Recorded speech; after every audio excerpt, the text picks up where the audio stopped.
안녕하세요. 이번에는 9번째 백테스팅인데요. 한신기계를 매매했었습니다. 지난 8번째 백테스팅에서는 실전 매매를 한번 했었죠. 그 결과 모델이 예측한 대로 수익을 냈습니다. 그래서 모델에 대한 신뢰도가 이전보다 대폭 상승한 상태인데요. 굉장히 기분이 좋고 자신감이 생깁니다. 물론 모델이 없던 시기에도 꾸준하게 벌고는 있었기 때문에 크게 계좌가 상처를 입을 거라 생각하진 않았지만, 그래도 저 자신은 인간으로서의 한계가 뚜렷하게 존재하기 때문에 모델의 도움을 받아야 한다는 필요성을 절감하고 있었죠. 그렇기 때문에 모델이 제가 예상한 대로 성과를 내줘야 합니다. 그래야 다음 단계로 넘어갈 수 있죠. 주식 투자도 벌고 잃고 하다가 한번 계단을 올라가게 되면은 익스포넨셜하게 성장하는 경우가 종종 있습니다. 그런 것을 혼자서도 해내는 사람들이 있고요. 저 같은 경우에는 아무래도 혼자서는 좀 무리인 것 같아서 모델의 도움을, 즉 컴퓨터의 도움을 좀 받으려고 합니다. 도구죠. 자동차가 사람의 다리가 됐듯이 컴퓨터는 저의 두뇌가 되어줄 것입니다. 저보다 더 똑똑하게 판단을 하겠죠. 그리고 저의 가장 큰 단점인 심리적인 문제를 해결해 줄 수 있을 겁니다. 뇌동매매를 많이 하는데 앞으로는 모델이 허락해 주는 종목에서만 진입할 수 있겠죠. 모델이 매매하지 말라고 하면은 조금이라도 더 안 할 가능성이 있습니다. 저 혼자 판단할 때는 이게 그 순간에는 돈을 벌 것 같으니까 들어가는 거거든요. 사실 뇌동매매는 말이 뇌동이지 실제로 그 안을 들여다보면 뇌동이 아닙니다. 그냥 잘못 판단한 거죠. 오판한 겁니다. 사전에서 뇌동이라는 단어를 찾아보면 줏대 없이 남의 의견에 따라 움직임이라는 뜻이 있는데요. 부하 뇌동의 뜻도 마찬가지로 자신의 뚜렷한 소신 없이 그저 남이 하는 대로 따라가는 것을 의미합니다. 그냥 자기의 의견이 없이 남을 따라간다는 거죠. 소신이 없다는 겁니다. 하지만 매매라는 경우는 내가 매수 버튼을 누르기로 판단한 거잖아요. 보통은 돈을 벌 것 같기 때문에 매수를 하는 겁니다. 물론 급등하니까 나도 모르게 매수하는 경우도 있긴 할 겁니다. 하지만 보통은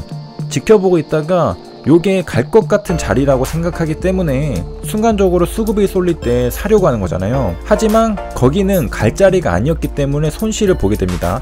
손실을 보고 나면은 아, 뇌동매매였구나 라고 합리화를 해버리게 되는데, 사실은 뇌동매매가 아니라 판단을 못한 겁니다. 나는 그 자리가 사면은 수익 나는 자리라고 생각해서 대기를 타고 있다가 매수를 했는데 사실은 거기는 매수 자리가 아니었던 것이죠. 갑자기 급등하니까 오 하면서 산 게 아니죠.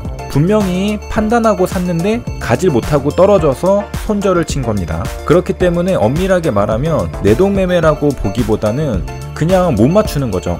갈 주식 안 갈 주식, 갈 자리 안 갈 자리를 구별을 못하는 겁니다. 구별을 못하니까 쓸데없는 이상한 종목에 이상한 자리에 들어가서 손실을 보게 되는 거죠. 그리고 아, 뇌동매매 했어, 이렇게 자신의 잘못된 판단을 마치 원칙을 지키지 못한 심리적인 문제로 덮어버리는 거죠. 사실은 심리적인 문제라기보다는 오판입니다. 만약에 결과를 알고 있었다, 저기에서 들어가면은 무조건 돈을 잃는다는 것을 알았다면 과연 들어갔을까요? 나에게 10초 뒤의 미래를 볼 수 있는 눈이 생겨서 저 자리에 들어가면은 10초 뒤에 너는 손실을 봐서 손절을 할 운명이다, 그런 미래를 누가 저한테 보여줬다고 하면은 아마 거기서 사고 싶지 않을 겁니다. 하지만 미래를 모르기 때문에 현재 시점에서는 사고 싶은 거죠. 왜냐? 갈 것 같으니까. 결국에는 갈 것 같다라는 그 판단이 잘못됐다는 것입니다. 그래서 우리가 흔히들 말하는 뇌동매매라고 하는 건 대부분이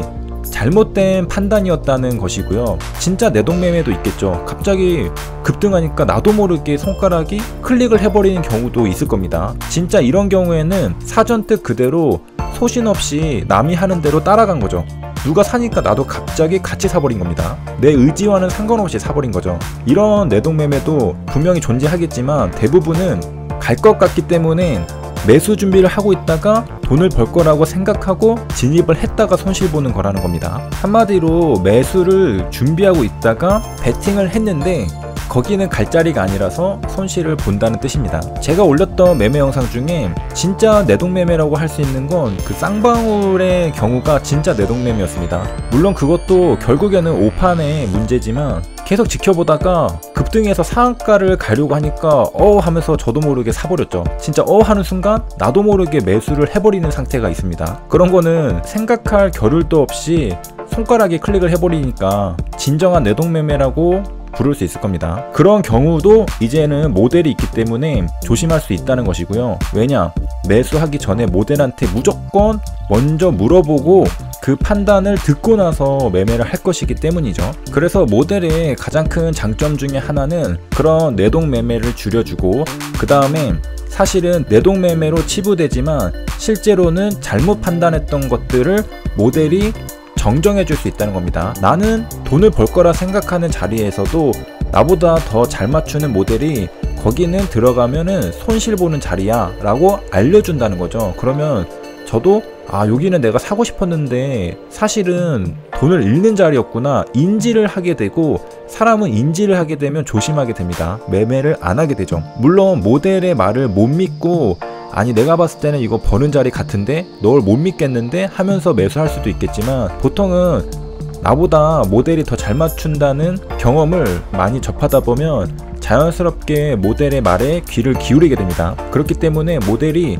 저기는 손실 보는 자리다 라고 말해주면 그대로 따르게 됩니다. 자연스럽게 손실나는 매매는 안 하게 되죠. 물론 모델도 완벽하지 않기 때문에 틀릴 수가 있겠죠. 하지만 제가 틀리는 것보다는 적게 틀린다는 거죠. 저 같은 경우에는 내동매매라고 말하는 것들이 대부분이 다 잘못된 판단으로 들락날락 하다가 손실을 누적시키는 경우가 많거든요. 그런 것들이 굉장히 대폭 줄어들 수 있다는 거죠. 지금 시간은 오후 8시 30분 40분 이렇게 되는데요.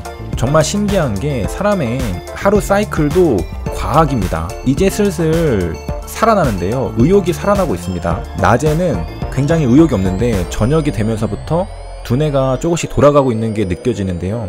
보통은 식사를 하고 나면은 소화를 시키려고 위장에 피가 쏠려서 그런지 그때부터 의욕도 떨어지고 두뇌도 잘 안 돌아갑니다. 점심시간대 이후로 이제 맥을 못 추게 되는데요. 그래서 낮에는 제가 점심을 먹고 나서부터는 굉장히 맥을 못 추고 힘이 없습니다. 그렇게 해서 오후장, 오후 2시, 4시, 6시 저녁 먹을 때까지도 정신을 못 차리는데, 저녁 먹고 나서 이제 한 2시간 정도 지나고 나니까 정신 에너지가 올라옵니다. 이제부터 본격적으로 작업을 해야 되는 시기죠. 그 전에는 좀 휴식을 취하다가 내가 생산성이 높은 시간대에 작업을 하는 게 좋죠. 굳이 안 되는 시간에 크게 무리할 필요는 없습니다. 저 같은 경우에는 점심시간 이후부터 저녁 8시 사이, 그래도 꽤 긴 시간인데 한 4시간, 6시간 되죠. 그때는 사실 힘이 없기 때문에 뭘 해도 잘 못합니다.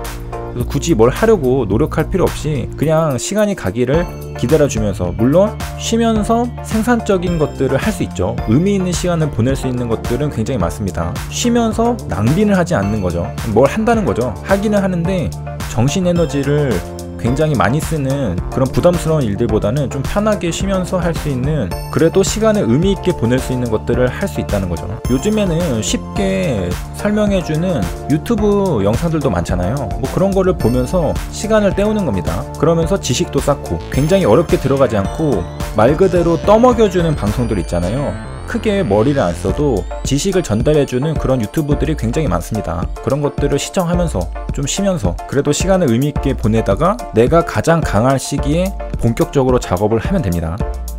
한신기계는 결국 손실로 마감이 되었는데 제 모델은 어떻게 예측했을까요? 뭐 당연하게도 손실로 예측했습니다. 76%짜리도 손실, 나머지도 전부 다 새 모델 전부 다 손실로 예측했습니다. 그러니까 당연한 결과라고 볼 수가 있겠습니다. 도움이 되셨길 바라며 여기까지 시청해주셔서 감사합니다.